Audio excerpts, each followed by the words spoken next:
Bon alors, The Promised Neverland, c'était comment? C'était bonne idée. C'était C'était triste, mais c'était bonne idée. Ouais, bah oui, c'était l'épisode de la disparition de Norman. C'était la PLS, on va dire. Déjà la semaine dernière, on s'était laissé sur une petite grosse PLS, parce que Norman était censé fuir, et il est revenu. Il nous a fait la révélation qu'il y avait un gouffre derrière le mur. Du coup, là, on s'était fait à l'idée que Isabella, quand elle était jeune, elle avait certainement été ramenée par la grand-mère, parce qu'elle a constaté ce gouffre aussi, parce qu'on avait vu l'image où elle était sur le mur, et t'avais la vieille qui faisait je vais te donner une pomme. Et là, tu comprends un peu pourquoi elle est revenue, parce que si tu peux pas fuir, effectivement, c'est compliqué, quoi. Mais tu peux que revenir sur tes pas, tu vois. C'est un peu ça. Voilà. Et donc cet épisode démarre bien, puisqu'il reprend pile ce moment en nous, proposant des informations supplémentaires, à savoir qu'il n'a pas été con jusqu'au bout. Il s'est dit de toute façon, quitte à ce que y ait un gouffre, je vais fouiller. Et donc il a fait le tour total de toute la... Comment appeler ça? Le mur en fait. Le bourg-palette. Il a fait ça le bourg-palette. Et il a constaté, en fait, à notre grande surprise, que tout était imbriqué. Et qu'il n'y avait qu'un seul passage qui amenait donc au QG, un pont. C'est bien ça, hein, si on comprend bien, parce que je sais pas s'il y a plus de détails, parce que c'est pas très très clairement explicite, je trouve, dans l'animé. Hein. Dans le manga, il y a les plans, tu vois tout. Donc dans l'animé, j'ai dû comprendre Bac plus 19 en mathématiques, machin, pour comprendre ce qu'il a voulu dire. Ah ouais. Mais donc, de ce que j'ai compris, c'est qu'il y a un seul endroit qui est l'opposé quasiment de là où ils sont, puisqu'ils sont dans la ferme numéro 3, qui amène donc au QG via un ou deux petits ponts, mais il n'y a que ce passage. En fait. C'est le seul endroit où tu peux passer, mais ça amène au QG. Donc voilà, c'est un petit peu la merdasse de passer par le QG, parce que je pense que ça doit être protégé. C'est ça. Voilà. Et chose intéressante aussi, c'est que, comme je vous disais, toutes les fermes sont liées, et il l'a compris parce qu'à un moment donné, les murs forment des angles à 60 degrés, si je dis pas de conneries. Enfin bref, c'est une sorte d'hexagone. Et donc ils en ont déduit que c'est 6 triangles, donc 6 zones, je pense, si je dis pas de conneries. Donc chacun renfermant une ferme. Et donc là ils se sont dit, en fait, on est vraiment du bétail, mais on n'est pas tout seul à être du bétail. Voilà. Donc ça, c'était quand même une information importante que Norman délivre avant son départ. Surtout qu'on imaginait Gracefield comme étant un endroit entouré par un mur circulaire potentiellement, ou d'une forme qui... Dans un premier temps, on nous montrait une forme circulaire. On avait un portail, on avait un mur comme ça, et on avait la forêt devant et la forêt potentiellement derrière. En tout cas, c'est ce qu'on avait vu sur les premières images. Là, on apprend que pas du tout. En fait, il y a le portail, mais le portail, il est à la pointe du triangle, si tu veux. Et ça fait vraiment un triangle. Et ensuite, t'as un mur comme ça. Et au bout du mur, c'est un gouffre. Voilà. Et de l'autre côté du mur, c'est une autre ferme. Donc tu te dis, voilà, si tu fuis d'un côté ou de l'autre, t'es pas sorti de l'auberge. Donc ça veut dire qu'il faut courir sur les murs. Donc en fait, il faut courir sur les murs et il faut faire le tour pour aller passer par le pont. Voilà. Mais sauf que le pont, il est là où il y a le QG. Donc en fait, tu te dis, tu peux pas fuir en fait. S'ils passent par les murs, ils vont être obligés déjà de calculer le chemin le plus court pour y arriver. Parce que, imagine, ils se font poursuivre derrière par Isabella, ou j'en sais rien, ou alors les autres mamas qui sont appelées des autres sites. À un moment donné, admettons, tu pars dans un délire où les gosses ils veulent se barrer. Mais que ta maman qui fait, ils se s'enfuient, faites attention. Salut, bonjour. Donc je vous appelle ferme numéro 1, vous qui êtes proche du QG, faut les arrêter. La maman elle monte sur le muret ou je sais pas quoi, où là, ils viennent. Ils interceptent, ils n'ont pas le temps d'arriver au pont, il y a déjà tout le monde. J'espère qu'il y a des sisters pour s'occuper des gosses alors, parce que si t'as toutes les mamas qui doivent taper des sprints sur les murs, t'imagines ? Je suis pas sûr du dossier, moi.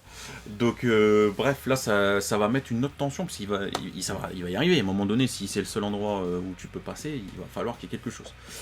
Donc ça c'est la grosse information du début d'épisode, et puis s'ensuit une dépression. Je pense que c'est bien résumé. On a Emma et Ray qui sont totalement abattus par la nouvelle, par le fait que Norman se résout à ne pas fuir. Clairement, il a décidé. Voilà, il leur demande de respecter sa décision, que le fait de fuir pour lui, ce serait les mettre en danger leur plan d'évacuation des lieux avec les petits, etc. Donc il veut pas. On a Emma qui essaye d'insister plusieurs fois, mais non, il veut pas, il est déter le gars. C'est-à-dire que pour lui, il a fait un sacrifice. Le fait de revenir justement avec les informations, c'est parce qu'il a pu observer tout ça. Du coup, là, il se dit que c'est le moment de leur livrer l'information. Moi, je me suis toujours posé la question, et je me la pose toujours quand je vois ça. Je me dis, c'est des informations qu'il aurait largement pu livrer tout en étant caché. Et Emma lui fait la réflexion. Il aurait pu rester caché dans la forêt, fuir, et il aurait livré les informations au compte-gouttes, tu vois. Ou même faire une map, tu vois. Il prend un truc qui peut faire un dessin sur le mur, il fait juste une marque. À un moment donné, les gosses, ils sont face au mur quand ils font les plans d'évacuation, ils font putain, c'est quoi ça? C'est Norman qui nous a laissé un message. Tu vois, même sans contact humain, il y a moyen. Donc ça, je te rejoins. Mais on sait toujours pas ce que Sister Crone a laissé sur son papier. Tu vois. Il a peut-être laissé une info. Et ce qui me paraît bizarre, en fait, alors je pense que toi, tu as dû le lire. Moi, j'ai pas eu le temps. Sincèrement, je voulais, mais j'ai pas eu le temps. Je trouve bizarre cette rédemption facile. Vas-y, oui. En fait. La rédemption facile. En fait, je trouve que de Norman. Parce que je trouve que tu vois, Norman, il n'a pas de rédemption à faire. Non, mais sa rédemption. Je sais pas, c'est pas le mot que je voulais employer. Je trouve bizarre, en fait, cette détermination, cette acceptation, cette résolution, tu vois, de Norman, aussi facile, lui qui est combatif, de dire non, mais c'est comme ça en fait. Alors, quand Emma et Ray titillent un peu le point sensible, ils jouent sur l'émotion, ils jouent sur la corde sensible, etc. Mais je me dis, mais comment il peut garder autant son sang-froid, garder autant ce détachement sans se battre? Parce que clairement, t'as envie de te battre dans ce moment. De toute façon, tu sais que tu vas mourir. Donc c'est soit tu meurs sans te battre, soit tu meurs en combattant. Moi perso, tu mets dans cette situation, je préfère mourir en combattant, j'aurais au moins tenté quelque chose. Bah au moins pour faire honneur à Bardock. Au moins pour faire honneur à Bardock. Ça c'est clair. Donc je me dis, il y a quelque chose chez Norman, il a quelque chose en tête, il a une information, soit c'est Sister Crone qui veut le sait, soit il a un plan pour retourner la tête d'un monstre là, ou je sais pas, il y a quelque chose. Parce que tu peux pas accepter autant et ton sang-froid, genre, yo, je m'en vais, tu peux pas, c'est pas possible. Mais même, tu dois avoir sur ton visage, tu dois être comme as, frère. Tu vois ce que je veux dire? Donc. Bah, il était en PLS au début, on voyait dans l'épisode précédent qu'il voulait pas mourir. Là, c'est vrai que c'est un peu surprenant de voir sa résolution. Après, il apporte les informations, tout ça, d'accord. Mais c'est vrai qu'on peut se demander pourquoi il accepte aussi facilement. Cela dit, les adieux sont extrêmement déchirant. Emma tente tout pour le sauver. Elle se fait défonce par Isabella qui lui dit tu tentes encore un truc, je te tue. Elle aurait pu se péter la jambe pétée. Elle voulait se péter la jambe pétée. Elle allait le faire et c'est Norman qui l'a esquivé au dernier moment. Elle allait lui enlever son traceur pour qu'il puisse se sauver et tout. C'était plein de tension. Ah de ouf. Observez bien encore les personnages. Hein. Je vous le dis parce qu'il y a des trucs intéressants. Et il y a voilà, l'adieu qui se fait un peu difficilement. Et il y a une réplique que j'ai beaucoup aimée et je l'attendais dans l'animé. Et j'ai aimé comment ils l'ont mis en scène. C'est quand Isabella dit à Norman ouais, ça sert à rien, je savais que t'allais pas fuir de toute manière, je savais que tu avais compris que ça allait. De toute manière, le destin est immuable et que voilà, t'as vécu ta vie heureux. Maintenant, c'est bon, tu peux mourir tranquille. Et puis t'as Norman qui lui dit et toi, t'es heureuse? Tu vois? On voit qu'elle est. Et là, elle est. La PLS. PLS. Et la PLS, après, elle se reprend, tu vois. Elle reprend son sang-froid, cette maîtrise qu'elle a H24. Je suis très heureuse. Très heureuse, tu étais un enfant formidable. Ouais. Voilà, elle reprend son truc et tu te dis. Ça, mis en parallèle de tout ce qui est dit dans l'épisode et de tous les coups de pression qu'elle met à Emma, notamment après, hein, quand Norman est parti et qu'il a été livré. Donc, normalement, il est mort, hein, Norman. Je sais qu'il y a beaucoup de personnes qui se font, notamment toi, on va reparler dans un instant. La théorie de se dire qu'il est vivant. Bah, l'animé, toi tu as peut-être des infos dans le manga qui te font être. Non. Je suis au tome 5. Ne dites rien. Non, je sais pas. Moi, c'est parce que moi je sais pas. Mais l'animé ne me laisse pas ne pas douter. Oui, le manga, pareil. L'animé et le manga sont pareils à ce niveau-là sur Norman. C'est la même chose, strictement la même chose. Il n'y a pas de différence. Après, du coup, quand il y a la grosse dépression qui par contre est plus appuyée dans le manga, elle est plus longue.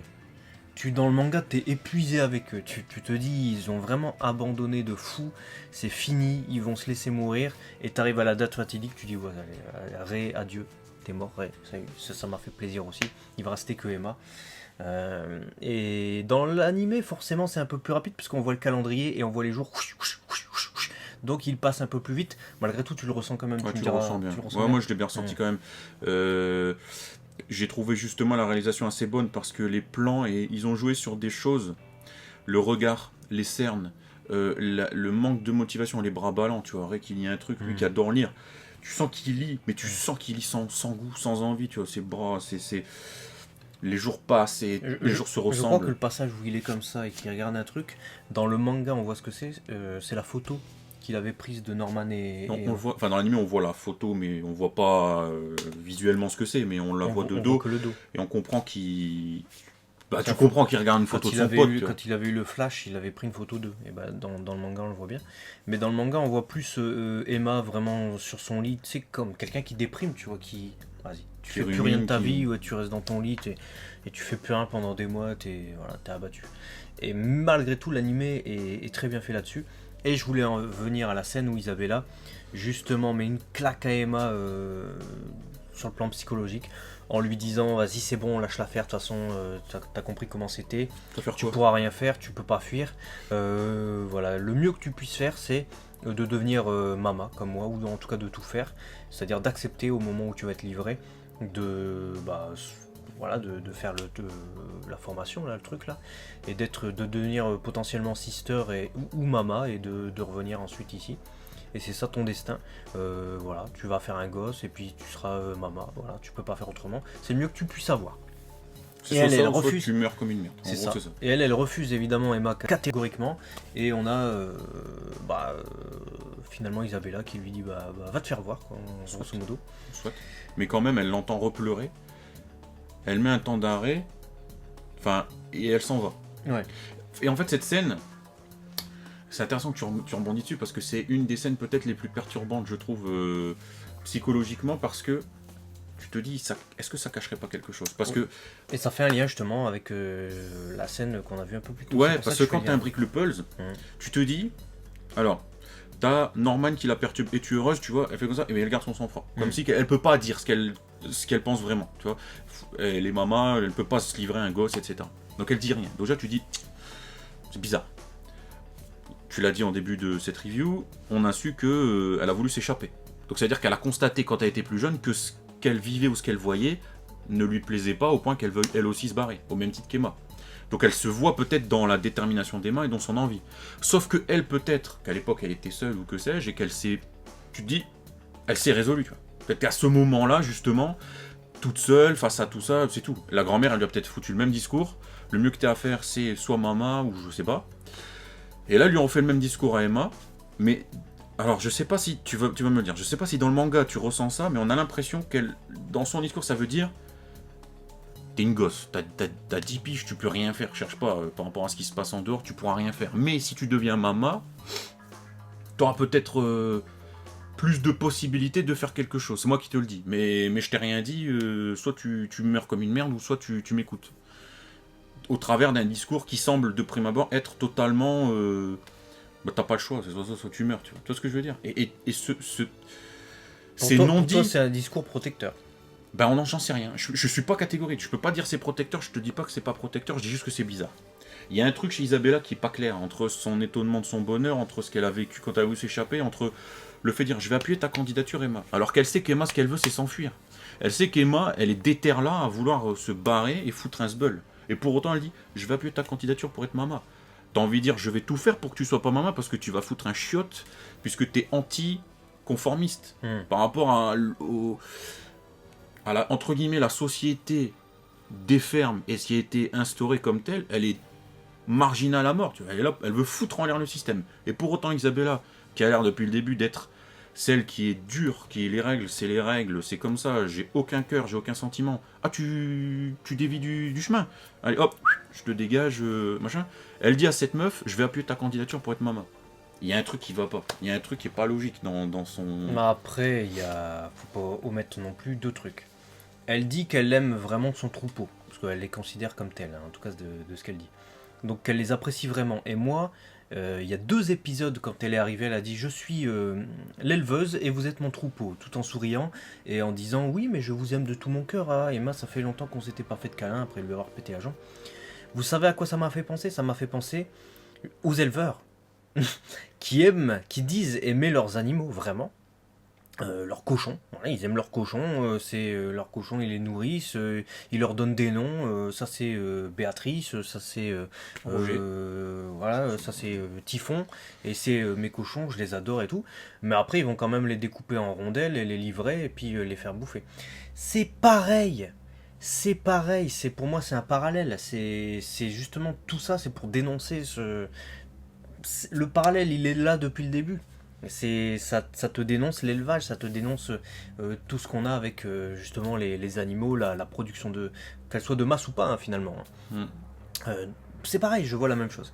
Et le deuxième truc, c'est que, comme le disent plutôt Ray et Norman, et même Emma finalement, il est très important de préserver le cerveau des enfants. Voilà, parce que c'est apparemment ce dont se nourriraient les Oni, donc les démons. Et du coup, il faut qu'ils soient, comment dire, qu'ils soient pas psychologiquement détruits, tu vois.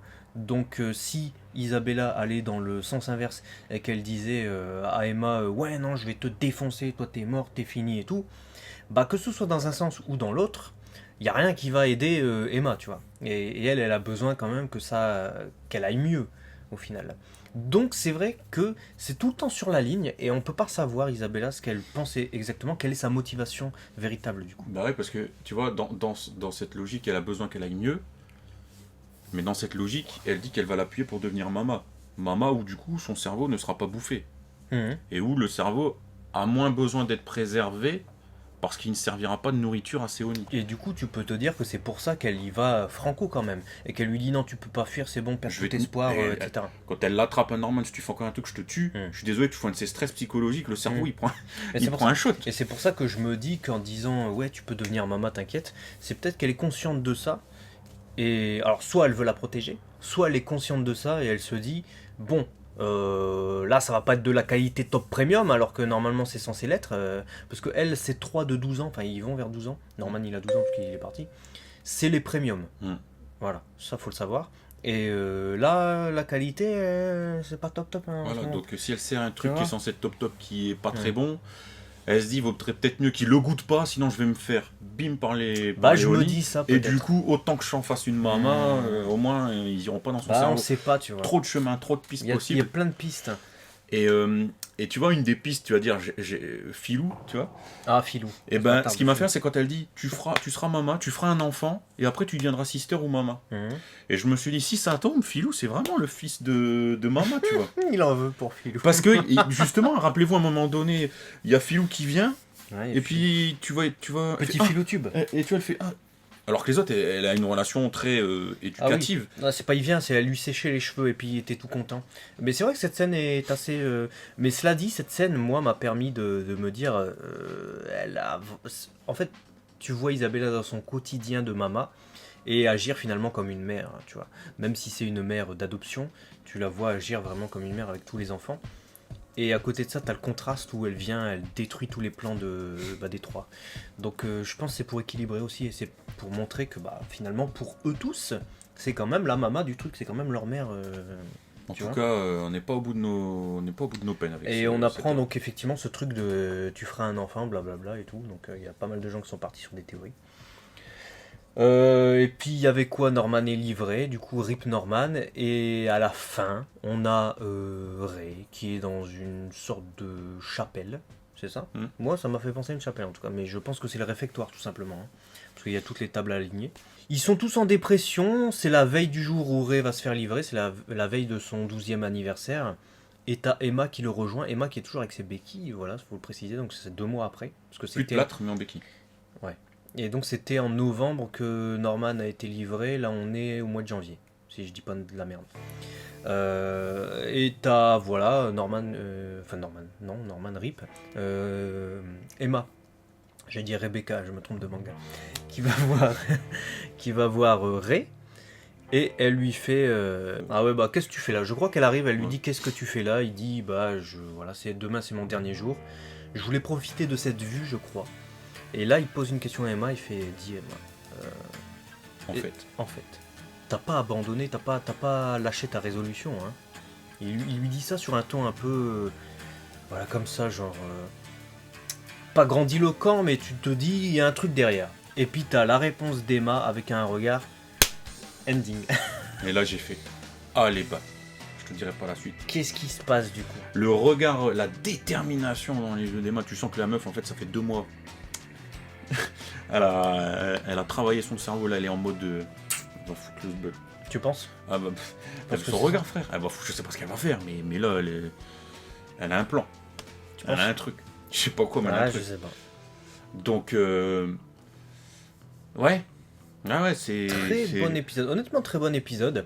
Le seul truc qui diffère vraiment du manga, comme d'habitude, hein, c'est... ça va un peu plus vite. Malgré tout, c'est extrêmement fidèle. Et les seuls trucs qui se détachent, c'est, comme je le dis souvent, c'est les plans d'exposition quand il parle d'un truc. Notamment le plan des fermes, tout ça. Norman, quand il le dit, à chaque fois, tu vois les images. Isabella, quand elle dit, ouais, tu feras ça, tu feras ça, tu feras ça, à chaque fois, tu vois les images.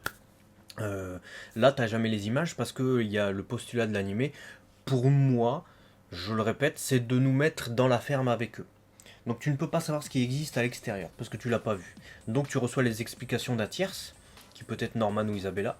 Mais donc t'as juste les paroles, comme en vrai, dans la vraie vie, quand t'as quelqu'un qui te raconte quelque chose. Alors que dans le manga, t'es un peu plus omniscient quand même. Pas réellement, parce que tu sais pas ce qui se passe, t'es dans le suspense. Mais tu vois les trucs qui sont explicités. C'est 2 ressentis différents, en fait. C'est savoir... Dans le manga, c'est savoir sans savoir ce qui va advenir. Et dans l'animé, c'est vraiment vivre dans l'inconnu de la suite. Et là, t'es vraiment en stress, en fait. T'es dans l'animé, tu dis... Mais qu'est-ce qu'ils vont faire? Mais comment on va faire? Excellent épisode. Et puis même la réal, elle est encore bonne. Il y a Ouais, des plans... magnifique cette réalisation. Des plans... Pour appuyer la dépression, pour appuyer la surprise, je l'avais dit avec Isabella Norman, le suspense, la tension également. Norman qui se dirige vers le portail, il est comme ça, tu vois la camionnette, hein, ou le camion, là où il y a eu le drame premier épisode. Tu te dis waouh waouh waouh waouh, Norman ne va pas par là. Et puis à la fin, t'as la surprise, bim, lumière, tu quoi? Et même puis, il fait what? Et là, il passe à autre chose. Transition en plus qui te permet de te dire que Norman est mort, en tout cas qui te permet d'y penser du coup. C'est la même transition qu'avec Chroné. Bon appétit. C'est le truc. Tu te rappelles? C'est la même transition à chaque fois. Donc j'ai envie de voir la suite. Épisode de ouf, voilà. C'est trop long cette œuvre. C'est un vrai coup de cœur. Dites-nous ce que vous avez pensé de cet épisode. Qu'est-ce que vous avez aimé? Qu'est-ce que vous avez moins aimé dans les commentaires? N'hésitez pas du coup à partager la vidéo. On s'est fait plein de réflexions. Il y a eu un peu de théorie, etc. Voilà. Moi, j'en fais pas trop parce que j'ai vu la suite, donc je peux pas trop me permettre. Mais vous, n'hésitez pas dans les commentaires. Vous mettez théorie, vous descendez plusieurs trucs. Et puis voilà. À très vite, du coup, sur G-Connection. Bon, attendez. Ciao.